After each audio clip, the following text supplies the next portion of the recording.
Peace everybody and welcome back. I got another shoe video. This one was unexpected. It's the Jordan 1 Pine Green. I paid $162.38 for these after retail and a $20 discount. There's a little backstory to these because of the sizing. Typically I wear a men's size 10 in Jordan 1s, and I called, they only have a 10.5 and a 9.5, so I went up to the mall to go and try them out. I'm down for you, so ride with me. My enemies, your enemies.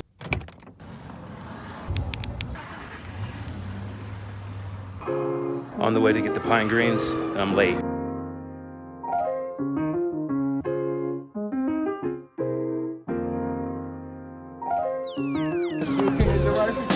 So you don't have those in a size 10? I think it's a 10.5 next. Can you try those on? Is that possible? Yeah. Do you want me to bring it then? Yeah. Yeah? No, that one. Oh, this. Yeah. Oh, yeah, go for it. Okay. I don't know what you want to try and go for it. All right, 1 second. It's packed in here.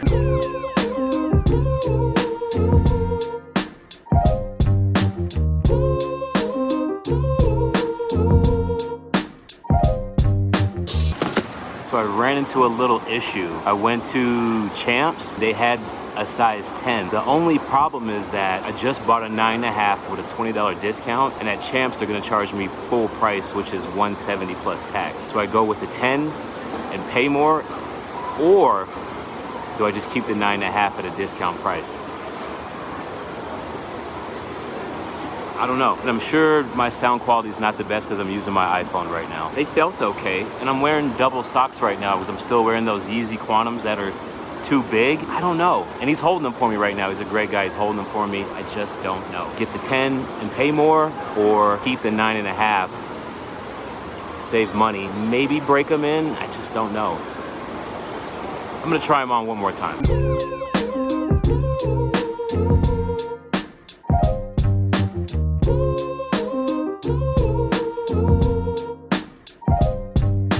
How much bigger that Yeezy is compared to... I think I'm gonna stick with the 9.5. Should be all right. There's a break-in period with one sometimes.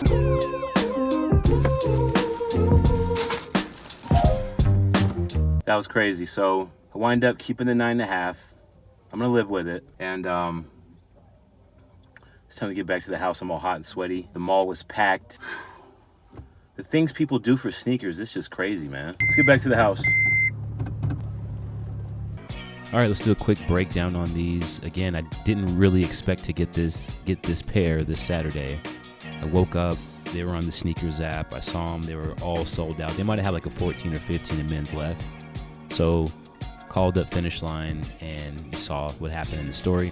Picked up the 9.5, and they actually fit perfectly. So moving forward with this batch of Jordans, and I say this batch with an asterisk, I'm going to wear 9.5s moving forward, but I think that over the years, the sizing of the Jordan 1 has changed, because back then, we're talking like 2005, I would wear a 10.5 because the 10s were too small at the time. I'm really feeling the red patched Nike Air on the back. It's like embossed into the leather of it. That's a real nice touch. Before it was just like nylon. The insole also has the red Nike Air branding on it. There's really nothing special about the insoles on this pair, but the leather is very special on this pair. It's a lot like the NC to Chicago ones that I got a couple weeks ago. Leather on those were great, even though it was supposed to be a women's sneaker. The leather on this pair is also really great. A pack of red laces is also included. I probably won't put those in. I like to keep the laces the same color as the toe, or the tongue actually, but if you put the reds in there, it kind of gives it like that Gucci vibe. I'm not sure what's up with this loose string here. I don't know if that's quality control or what, but it's a little weird. It's right behind the patching, and the patch is also another nice touch and attention to detail. This was executed really well. At first I thought it was kind of fuzzy and soft, but it's not at all. It's a shiny sewed on patch. It looks really great. Back in the day they weren't doing that as well. And on some other Jordan 1s that are out these days, they still don't really do that. So this was good.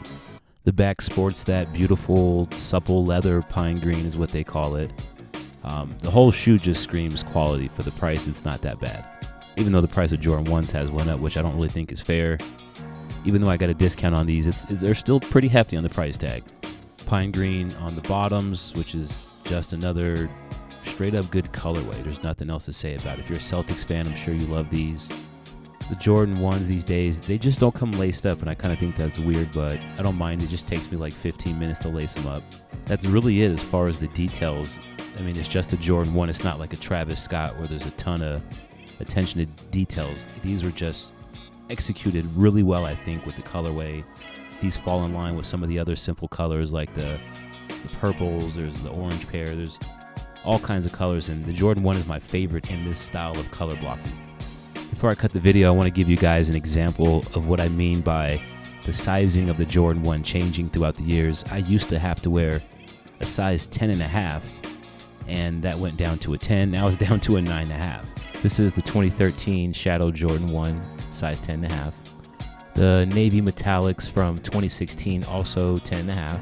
Then this is where things got crazy with the 2017 Royal Jordan 1. This is also 10.5. And these were big. When I first tried them on, I was like, whoa, they're making Jordan 1s bigger now. And these were so limited at the time, there's no way I could get a different size. And I just wanted to go down to a size 10. Then I foolishly bought the Game Royals 10.5 again, thinking maybe the Royal ones were a fluke or something. And these were also big again. So at this point, I was like, I'm not buying any more Jordan 1s in a size 10.5 ever again with this new leather and the new sizing that they're doing. So to test this theory, I picked up the triple black OGs, which feature all black premium tumbled leather is what they're calling it. This is a men's size 10. They fit great, and this pair is actually kind of rare right now. Take note of the red Nike Air on the tongue. It's not leather, but they weren't up on that yet, I can tell.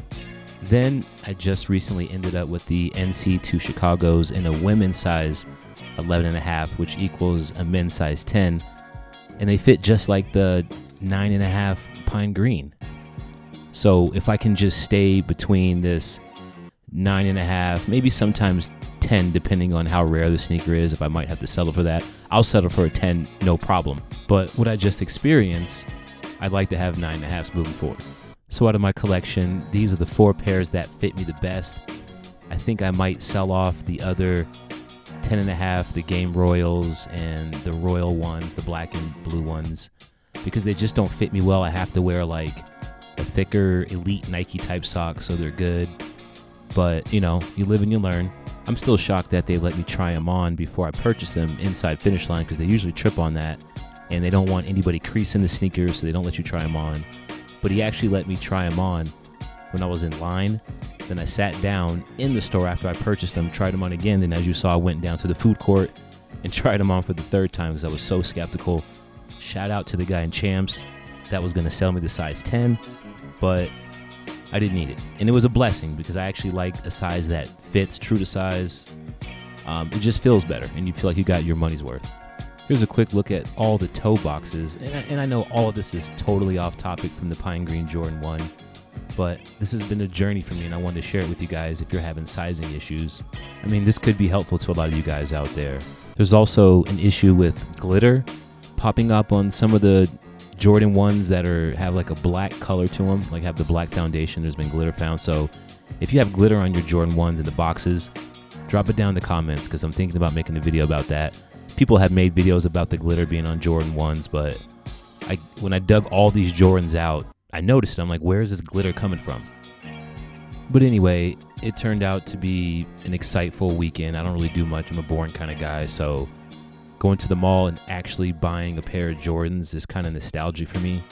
Nowadays, people just go right to online or the sneakers apps or StockX to get the new Jordans. But it was cool going down to the mall. Granted, I had to try them on 3 times, but I had to make sure they were right. You know, I'm shelving out $150, $60, $70 for these sneakers. That isn't cheap by any standards. And being a quote-unquote shoe tuber, you got to kind of produce content. And how do we get new content is by getting new sneakers. So it was fun. It was a little adventure. Go ahead and like, subscribe, do all that good stuff. I got a few more sneaker videos coming up soon. So if you're not into the sneaker videos, just bear with me. I appreciate you watching anyway. Peace, love, and light, and I'm out.